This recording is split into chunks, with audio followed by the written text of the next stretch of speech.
Thank you, Madam Deputy Speaker. Strip away all the technical complexity, and the cladding crisis has always been about two fundamental issues. How can we identify and make safe quickly all dangerous buildings, and who is going to pay for it?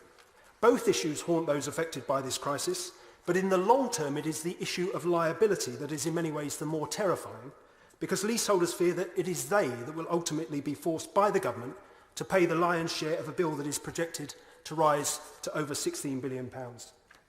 And they have good reason to be alarmed, because while we may not know the detail, the broad contours of the proposal developed by Michael Wade that ministers are considering ahead of the budget is an open secret.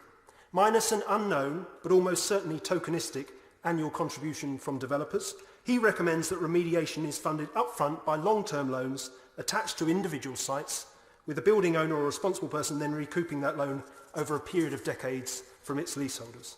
And in the very brief time I have, I want to draw the House's attention to what that would mean in practice. First, unless leaseholders are to be deliberately protected from any form of repayment until the point of sale, they would be hit by significant service charge increases. Even assuming an interest-only repayment model with modest interest rates, say 1 or 1.5%, on remedial works bills at the lower end of the scale, say £30,000, leaseholders would still be looking at an extra £60 to £100, perhaps more, on their monthly bills, depending on the length of the loan period. What on earth makes ministers think that leaseholders will be able to manage such costs? And what do they think these additional charges will do to mortgage affordability calculations? Second, the attachment of a loan to a site will immediately devalue the properties within it, instantly creating a two-tier property system and placing a significant proportion of affected leaseholders, particularly in areas of lower property values, at risk of negative equity and bankruptcy. Who is ever going to purchase willingly a flat with one of these loans attached?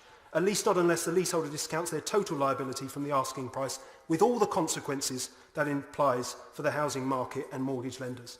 The fact that ministers are even contemplating a proposal of this kind is utterly reprehensible, given the commitments made by so many secretaries and ministers of state from that dispatch box that blameless leaseholders in privately owned blocks would be fully protected from cladding costs in all circumstances. If the government ploughs ahead with Mr Wade's recommendation, or any variant that punishes leaseholders, it will be making a colossal mistake.